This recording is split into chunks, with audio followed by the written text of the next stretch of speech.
All right, so here is the spiral review. We got a few graphing. A good thing to have out right now is your toolkit, so you can look at the points.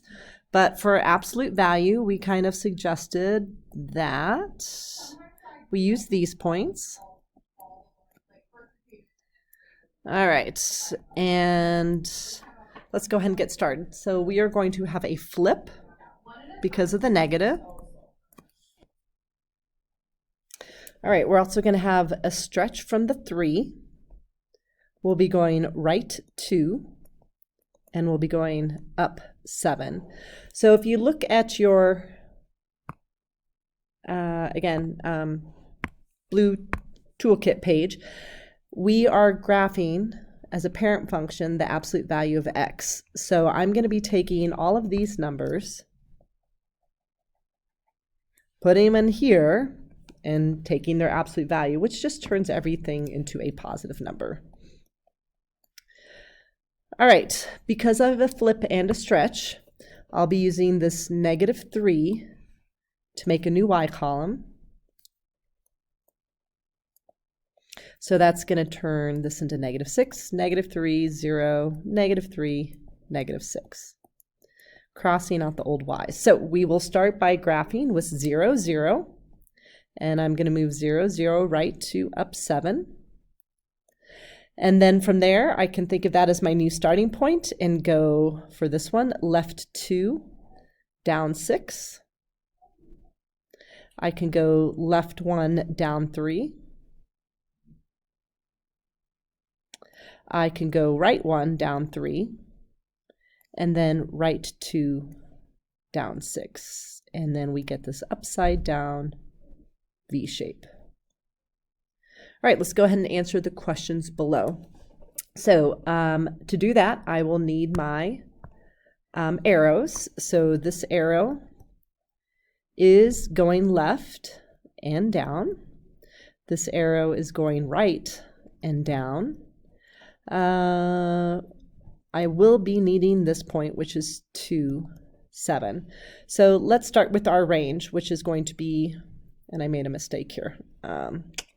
This should be negative. This one should be positive. No, take that back. That was correct. Going down, this one is still negative. Okay. All right, so my range is my smallest y to my biggest y. So my smallest y and my biggest y. So from -infinity to 7. Here I'm looking for where x is 3. So if I go to where x is 3, what's the y value? It's right here. I get 4. This one is saying if y is 9. So if I do a y flies by at 9, my graph actually doesn't exist. So this one is no solution. And then finally we got our increasing, which is going to be this. It's increasing from left to right. And I use my x values, and it goes from -infinity to 2. All right, let's do our next shape. So the next shape, we're doing a square root. So if I use my toolkit page, I can see that these are the numbers I'll use for the x's. And if I use the parent function, which is just taking the absolute value of all of those numbers, so I'll be taking, not the absolute value, the square root of these numbers. And it's not switching over. It's supposed to be a highlighter here. So I'll square root 0, 1, 4, 9. So I get 0, 1, 2, 3. Let's talk about the transformations. So we will have a stretch from the 2 and down 5. So this stretching of 2 will change all my y values. So just doubling them all. And then again, I'm going to take my 0, 0 point, move it down 5. Then from there, I can go right 1, up 2. I can go right 4, up 4. And I can go right 9, up 6. So there's 5, 6. All right, only an arrow on one end. So getting my numbers here, 0 with -5. This is infinity, infinity. So my domain is my smallest x of 0 to my biggest x of infinity. Average rate of change we'll do in just a moment. This is asking if y is 1. So if I do a y flies by through 1, I can see this point, and my x is 9. This one is saying if x is 25. So that doesn't fit on the graph. So what I can always do is go to my equation, put the 25 in, and then just follow my order of operations. And I will see that I get 5 as my final answer. All right, average rate of change. So this is these are my x's. So I will take 4 and subtract 0. And now I'm going to go to my graph and see if x is 0. All right, so we are moving on to the next section, which is a lot from the last chapter. We are simplifying. So this is where you want to remember if we are making houses because we see multiplying and dividing, or stacking like terms because we see adding and subtracting. So the first problem is multiplying and dividing. So I'm going to make my houses. One house will be for the check marks. The other house will be for the non-check marks. And then I'm just going to go through everything and on the check mark side of the house and see what I can do. So the square root of 9 is nice. It can come out, move over to this house. Square root of x to the 4th is x squared, so it can move over here. 24 is not perfect, but I can break it up into 6 and 24. I'm sorry, 6 and 4.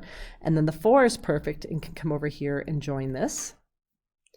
And so when I'm done, on the left side, I can't really do anything here, but I can do 2 times 4 for 8. 3 and x squared for 3x squared. And on the right side, I just have my square root of 6. And then number 3 is done. All right, let's go to number 4.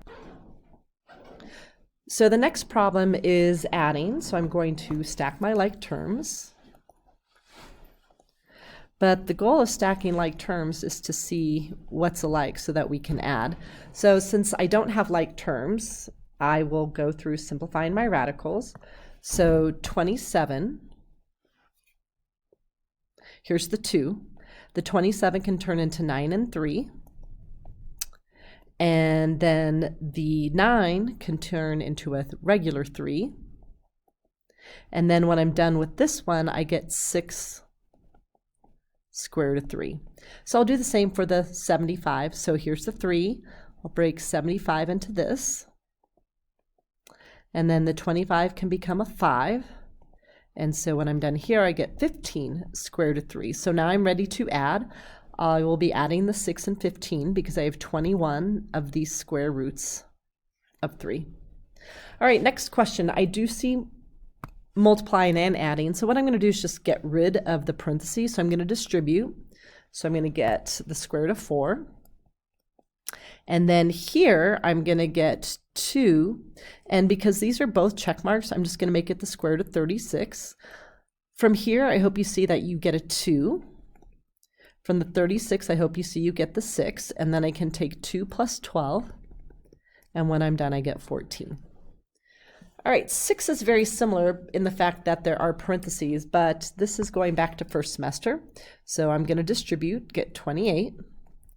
Going to distribute, get a positive 8i, neighbors meets neighbors, distribute, get a negative 35i, and then multiply and I get a negative 10 with I squared. So it's here that you need to remember that I squared is worth negative 1. So basically what happens here is this becomes negative 10 times negative 1, which is a positive 10, and then I can just put here, and it's not there anymore. And then I can add my 28 and 10 for 38. I can add my 8 and negative 35 for a negative 27i. All right, next one. This is already in houses, so let's just see what we can move. All right. All right, square root of 16. I can do that, and that becomes 4. X to the 6, I'm just cutting it in half. I can take the square root of that. That's x to the 3rd. X squared I can also do, and that's x. But what I can't touch is the square root of 2. And the issue that happens here is they don't like the check mark in the denominator. So what I'm going to do is fix it with a fraction. Here's that fraction. The bottom becomes the square root of 4, which is 2. So now that 2 can move over here, and the top will just stay the square root of 2 because there's nothing to combine it with.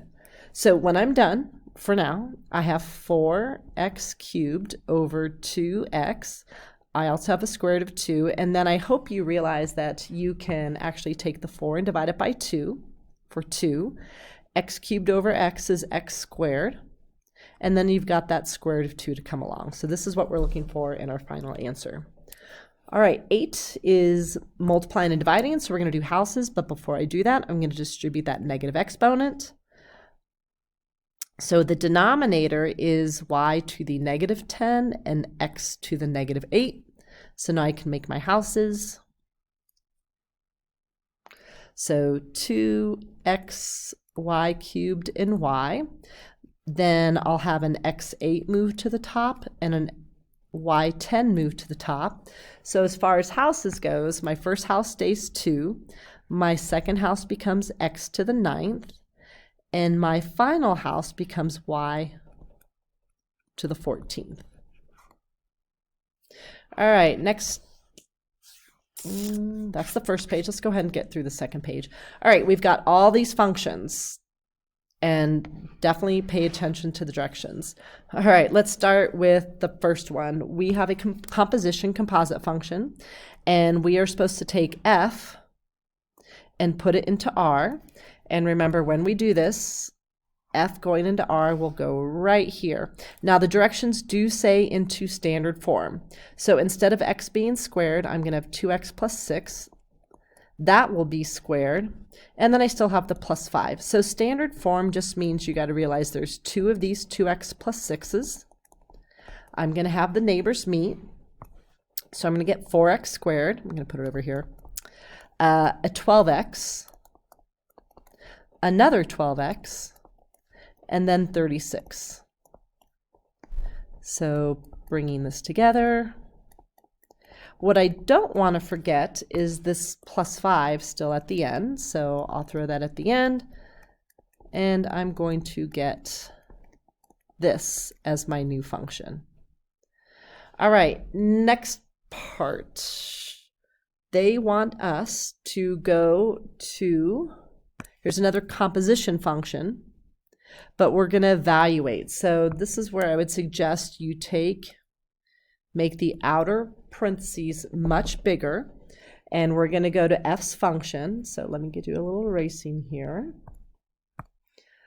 We don't need this one. We're going to go to f's function,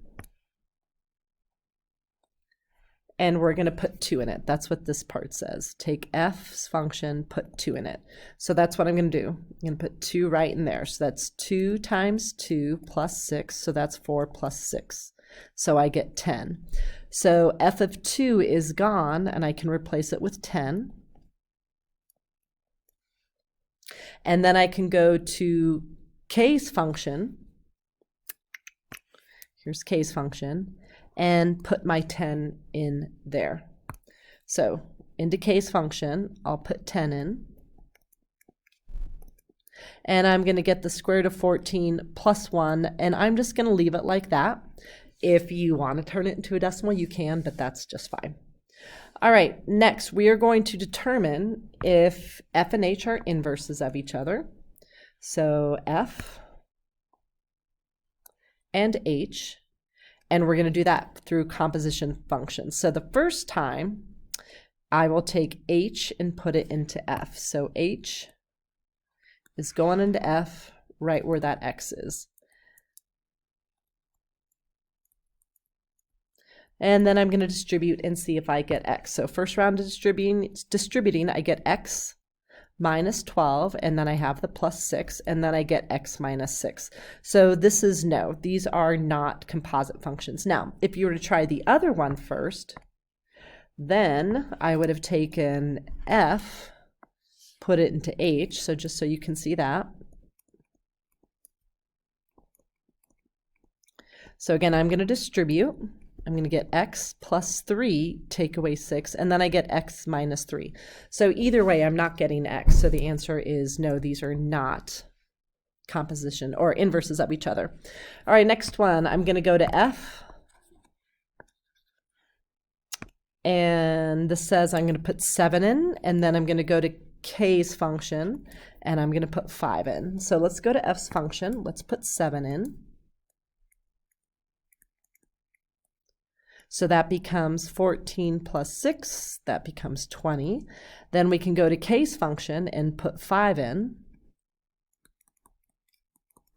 So I'm going to get the square root of 9 plus 1, which is 3 plus 1. So I'm going to get 4. And then I can just add those up and get 24. All right, next, this is important if you're interested in taking the inverse retake. So we're going to find the inverse for 4 functions. We're going to be doing a lot here just to make sure we get this. So remember, the first step of all inverses is to switch x and y. So when I start working with m of x, remember that m of x is y. So I'm going to quickly switch it to x. And I'm going to take the x and change it to y.